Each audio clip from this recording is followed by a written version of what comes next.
the moment. That's the problem. Okay, let's go around the world to Vietnam. I see that our esteemed Prime Minister, John Key, has just been there talking finance, looking to do a trade deal. Some people say that it would be easier to do business with Vietnam than China. James, what's your take on it? I don't know about it. I've never done business in Vietnam, so it's hard for me to comment on that. What's taking you? Get on to it. But I think these sorts of economies are going to be quite crucial to us down the track, and you know, it's going to be another Chinese story. We're reaping the benefits of you know, free trade agreements with China and developing that market more. And you know, we've got the Vietnamese, the Philippines, all of these sorts of countries in the Asian area, which, you know, we're located pretty well to them geographically. We can ship product up. Our climate suits producing food. Theirs doesn't. So there's some real benefits there, and if we can sort of really nurture those, then we're gonna prosper down the track. And one of the most powerful women in the world, no, I'm not talking about myself, Hillary Clinton is going to be arriving here any moment. If you were John Key, what would you be trying to get out of the deal, Jeff? Getting a free trade deal is going to be a long and arduous process. I mean, there's a huge amount of political lobbying. I mean, our biggest thing is obviously dairy exports into the US market, and you're going to fight against, you know, farmers of Wisconsin. And yeah, and that's a huge barrier to get over. I mean, how strong do feelings run there? Very strong. You know, I mean, logically you can look at it, but then it comes down to politics, and these people need it. Well, today they're going to get re-elected or not re-elected, and if they do things that disadvantage their constituents, they're going to vote against it, even though it may seem illogical. Okay, let's talk now a little bit about the economy here at home. We're in our second year of recovery. From your point of view, how are we doing? We're pretty flat. I mean, you know, things apart from some good news stories out of the export sector, out of agriculture, you know, there are some really soft patches in the New Zealand economy. We've got retail spending that's not looking sharp, a housing market that has really struggled through winter, unemployment that's at 6.8%, probably going to hover around that for the next 12 months. So, you know, generally, if you consider what households in New Zealand are doing, then they're pretty cautious. They any spare cash they're repaying debt. They've had a real shake-up, and that's going to continue for a while. Jeff, how worried do you think the cabinet table is when they meet there every week about the stuttering economic recovery? It's not going to plan, is it? Well, we put out a review last year, and we said it wasn't going to be easy. We didn't think there was going to be a double-dip recession globally, but the recovery was going to feel more like a recession here. I mean, people went on a spending boom in the last decade, basically on borrowed money in the housing market particularly, and they're highly leveraged. And so that they're doing the most prudent thing is they're repaying debt. But if you're repaying debt, which is the right kind of thing to fit, you know, the economy long term, then you wouldn't be surprised that retail sales are weak. Okay, let me ask you this. What do you think over the coming year or so the New Zealand dollar is going to do against the greenback? It's probably going to rise, especially if the US starts printing money and doing, you know, these kind of treasury buybacks. It's going to weaken the US dollar. So how high could it rise? What are you picking?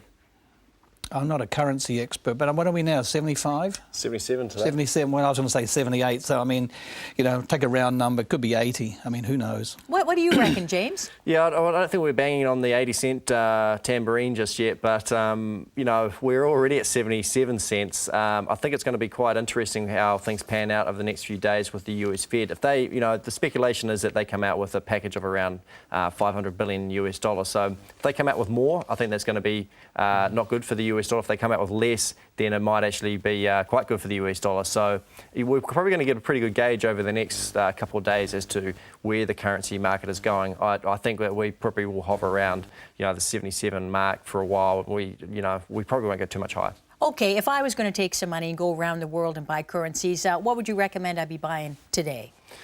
Oh, that's a very good question. And a very no tough, pressure, no pressure. And a tough question. You know, I mean, the US dollar is looking very weak. I mean, if you considered that we're currently sitting at 77 cents, that's very high for our levels. But you know, it's got to be look to be a pretty good buy, but you've got to be prepared to hold on for a good period of time, because it's not going to weaken. The New Zealand dollar is not going to weaken against the US for a while to come. But US dollar is weak against all currencies. commodities, and it's probably going to stay that way for a while. Okay, let's move over to China, boys. Apparently, Fonterra is going to invest $42 million into its second dairy farm. What do you make of that, James? Yeah, it's interesting. I mean, the Chinese market is becoming very important to us, and I think the play there is a little bit around where, to make sure that they have product available in the Chinese market as well as product from here. So, they're talking about expansion plans. Andrew Ferrier says he wants up to 20 farms. Is there a downside to that? Well, as long as we've got some involvement, I guess we do give up some of our intellectual property in terms of that. But as long as we've maintain a big shareholding in that, then we can reap the rewards. It's interesting that it's quite a different farming process to what we use here. It's more confinement farming, as I understand. Yes, they're calling it freestall farming. Yeah, so it's quite different to what we do here. Yeah. But we also have to realise that that's common practice in just about all other dairy markets around the world. Okay, well, gentlemen, thank you very much. Stay right where you are. I got more for you when I come back. Coming up after the break, forget fresh fruit and veg. Why is the government pushing processed food like chocolate and French fries as our economic savior in Australia? And when it comes to our hard-earned dosh, who do we trust to safeguard it? But first, a question for you in our Farmers Facts and Figures quiz. Zespri expects to sell 9 million trays of kiwi fruit to China next year. What's it mean for grower payments? The riddle is solved when we come back. Stay with us.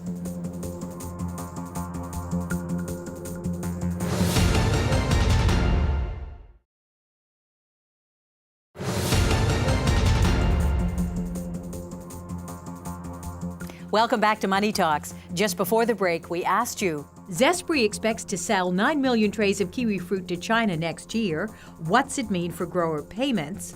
The answer, average kiwi fruit grower payments will increase by $14 million or 15 cents a share. A report this week says that New Zealand could double the value of its food exports to Australia. What's all this about, James? It's an interesting. It's been put together by the Ministry of Economic Development. A research company's come out and done all of the research, and they've actually looked at so if New Zealand really wants to close the gap in terms of our GDP per capita with the likes of Australia, which John Key's made it quite public that he does want to do that.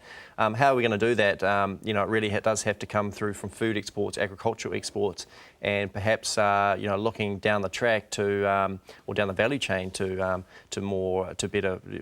better foods and better processed foods. So the experience has been positive with Australia. Now we need to look at other countries. Yeah, it's interesting. Jerry Brownlee, the Minister of Economic Development, says that the big winners in terms of processed food would be chocolate and candy, French fries. Well, I like a French fry every now and then. I'm sure you do too. In moderation. But is this the way to go? Does this fight with our brand? Isn't New Zealand all about pure, unadulterated, fresh fruit and veg? What do you think?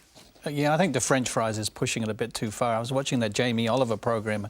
In the States they count French fries as a vegetable. I mean, isn't that amazing? I was watching that too when they went in. Jamie Oliver went into a classroom of little 5- and 6-year-olds. They couldn't identify a real potato. They had no idea what a tomato was. An eggplant, forget it. But going down the track of highly processed foods like this, doesn't this fly in the face of the New Zealand brand?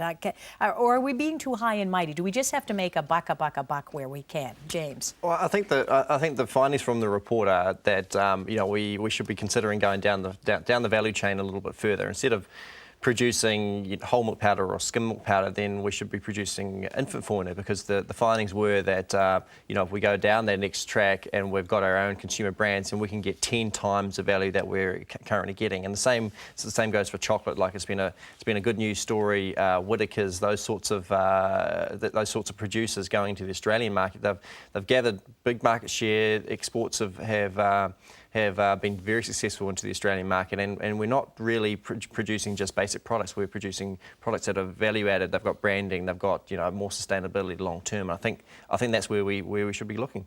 Okay, now a Rabobank study has shown that apparently most public consumers have lost faith when it comes to putting their money with financial institutions. Apparently, they only are really trusting banks now. You're a financial advisor, Jeff. What's your take on that?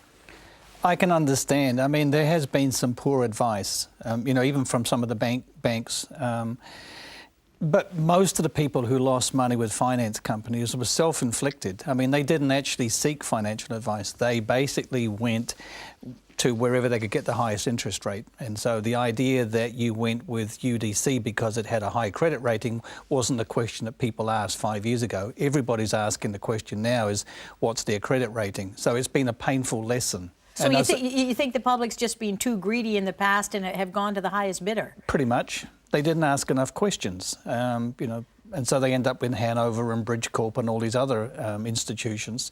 And going forward, I mean, we've got a situation where even though I've got 25 years experience, and so does people like Brian Gaynor and Gareth Morgan, we all have to sit exams in the next 6 months to be authorised advisors from 1 July. So that's a positive. I mean, advisors will have to be authorised to give it advice in future, and there will be, you know, a whole bunch of exams and ongoing criteria that they need to meet. That's a positive. So you're cramming at the moment for those exams? I have an exam at 8 o'clock tomorrow morning. So. Oh, do you reckon you're going to pass? Oh, yeah. How many goes do you get if you don't pass, I Jeff? don't know. I'll face that problem if and when it occurs. All right. Hey, gentlemen, thank you so much. Always great to have you on the show, and I hope you come back.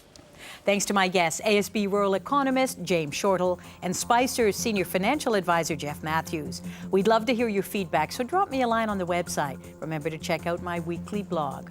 We'll give the last word to Fonterra. Yes, Fonterra. First it was Pavlova, then it was Russell Crowe, next it was Robbie Deans. And now Aussies are claiming Fonterra as one of theirs. It seems that Fonterra's Australian arm has just been named Exporter of the Year in the 2010 National Australia Bank Agribusiness Awards. Each year, Fonterra collects 20% of Australia's total milk production and exports more than 100,000 tons of dairy products to key markets in Asia and the Middle East. Fonterra, fair dinkum, mate. Keep the faith. See you next time.